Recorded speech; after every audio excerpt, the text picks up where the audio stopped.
দিয়ে আসলো, জানি তো। সেই ব্যক্তিকে যীশু খ্রিস্ট আবার একদিন ধর্মদামে দেখা হয়েছিল সেই ব্যক্তির সাথে, জানো তো। সেখানে যীশু খ্রিস্ট তাকে কি বলেছিল? হালেলুয়া, যাও সুস্থ হইলে আর কি করো না, পাপ করিও না। তাই তো নাকি? জানো তো নাকি?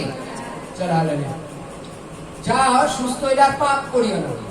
এই পাপের লাইনটা কাকে বলেছিল জানো? শুধু ওই অন্ধ ব্যক্তিটাকেই বলেছিল, আর কাউকে বলেনি। তাই তো নাকি? কাকে বলেছিল? নাকি সেই অন্ধ ব্যক্তিটাকেই বলেছিল? সবার জন্যই বলেছে, তাই তো। যে যাও সুস্থ হইলে আর কি করো না, পাপ করো না।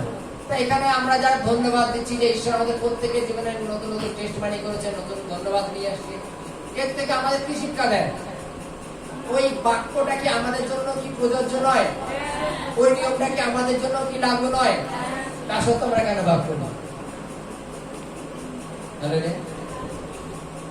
তা সত্ত্বেও আমরা কেন পাপ করি?